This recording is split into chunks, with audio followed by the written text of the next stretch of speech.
Hi everyone, welcome to week 1 of Accounting 110. I just wanted to take a few minutes here to run through a few things that you're going to need for your homework and for the rest of the course. As you can see from the title here, accounting is known as the language of business.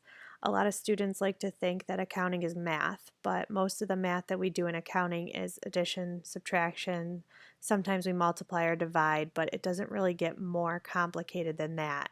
So if we think of accounting as more of a language, it's super important to learn some of the terminology and the way that we use things in accounting more so than worry about the math portion of it. So the first thing that I want to bring up with accounting is there's an accounting equation.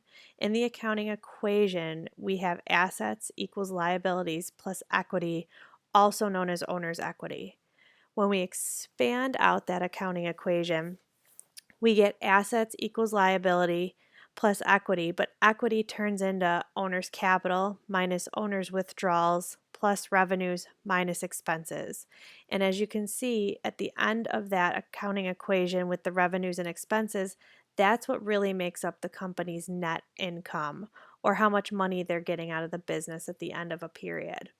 So this accounting equation we are going to go back to for the rest of the semester. So you're going to want to take a chance here, write it down, learn it, remember it. I like to write it on all of my worksheets and stuff just so I remember that everything has to balance. At the end of the day, when you finish out with your accounting problems for a period, your assets equals your liabilities plus your owner's equity, and that's how you know that you've done it right at the end. In accounting, everything balances. So how does it work? The accounting equation, also question 3 on your homework, as you can see, assets equals liabilities plus equity. So if we have $15,000 of assets and $8,500 of liabilities, what's our equity? We throw that into our accounting equation. We get 15,000 equals 8,500 plus X. How do you figure out X? You subtract the 8,500 from the 15,000. So in this case, equity, or X, is $6,500. Or what if you know your liabilities are 9,000 and your equity is 45,000? Then what are your assets? So you throw that into the accounting equation. Assets now become your X. So X equals 9,000 plus 45,000. So assets are $54,000. What does it all mean?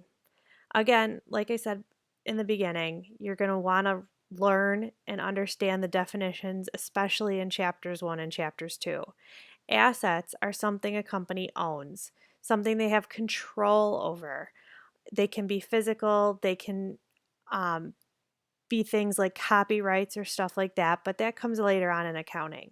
Your liabilities are what companies owe to either other people, whether it's their employees or other companies that they bought supplies or something off of. And equity is the owner's rights to the company. What did the owner put into the company? What did they take out of the company? The owner also owns the revenue and the expenses of that company, because here we're talking about sole proprietorships or partnerships. So in accounting, we have different types of accounts, and what we constantly talk about accounts. Some of your common asset accounts are your cash account, land, buildings, equipment, supplies, accounts receivable, notes receivable, or prepaid accounts. And when I say prepaid accounts, I can say prepaid rent, prepaid insurance. It can really be almost anything that a company pays for in advance of actually using. For your liability accounts, our common liability accounts, or accounts that show us that we owe people money, it's going to be your accounts payable. That's kind of like a credit card. Notes payable, that's like a long-term credit card or a loan from a bank. You have your accrued liabilities, which we'll get into later on, or your unearned revenue. So when somebody pays for something in advance of, like, say, work you're going to do, that's revenue, but you didn't necessarily earn it yet. So if you never do the work, you owe that money back. So we call that unearned revenue. And that's going to be super important to remember, because revenue is a double-edged sword here in this case, because this time it's unearned, but as we'll see in a minute here, it's also the label for earned income. So your common equity accounts are going to be your owner's capital account, your owner's withdrawal accounts, your revenue accounts, and your expense accounts. When we get into revenue and expense accounts, we can have different types of those. So you can have fees earned, which is a revenue account. You can get a service revenue account or any type of different named revenue accounts because businesses sometimes do more than one thing. And the same goes for expenses. You label your expenses differently based on what they are. So if you pay for your utilities, you have a utilities expense. If you pay insurance that's used right away, you have insurance expense. So you're going to want to label those different expenses with what exactly you're paying for. So in the back of your textbook, if you flip in a couple of pages, you're going to see a chart of accounts. This is kind of a short snapshot of what you're going to see back there, but you're going to see even more than what we talked about here. And those are any type of accounts that you can use in accounting. And sometimes there even gets to be more, but those are the ones that we're going to be talking about in this course. So if you have any questions on that, make sure you reach out to me. So now we're going to talk about T accounts and debits versus credits. This here is a T account, and you have the line across the top and the line down the middle. The account title or name of the account, which we just went over, your cash account, your accounts payable account, accounts receivable account, that's what goes here in this account title here. So it doesn't say account title, it would say cash. So then for accountants, the debit side is going to be the left side of your T account here, and the credit side is going to be the right side. You're probably thinking, huh? We're going to get into more in this in week 2, but you're going to want to keep this in mind. So with double entry accounting, every time something happens, 2 accounts are going to be affected. So for your asset accounts, assets are going to increase with a debit, which is also their normal balance. That's what they normally want to be. So you have a positive balance in your debit account. And then in order to decrease any type of asset account, you're going to use a credit. Your liabilities are the opposite because you're going to decrease your liabilities using a debit and you're going to increase them using a credit. And the credit for liabilities are going to be known as their normal account, normal balance. And then for equities, we're going to skip this part right here and go right down into the bottom because they get a little different. For all owner capital accounts, you're going to decrease using a debit and increase using a credit. Then because of the negative sign here, because it's owner's capital minus owner's withdrawal, you're going to reverse that. So you're going to increase the owner withdrawal account with a debit and you're going to decrease it with a credit. Now we go into plus revenues, so we go back to the negative or the decrease for the debit and the positive or the increase for the credit, and then we have minus expenses, so we flip again back with a debit for the positive and a credit for the negative.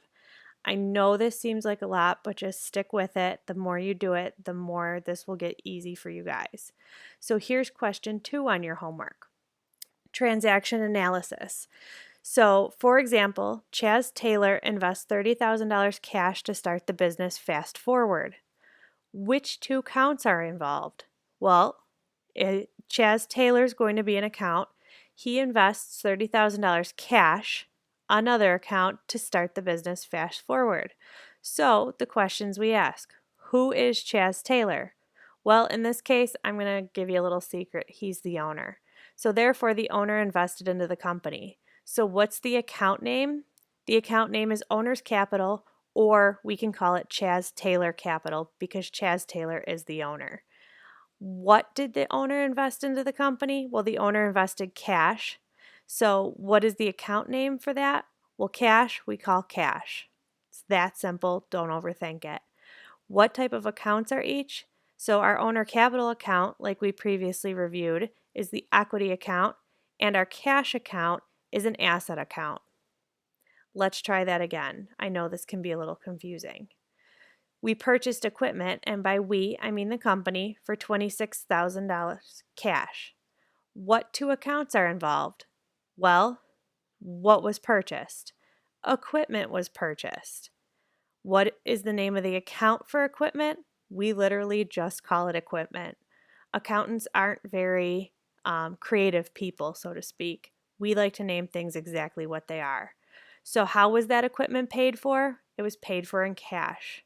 What is the name of the account? Again, we call that cash. So then we ask ourselves, what type of accounts are each?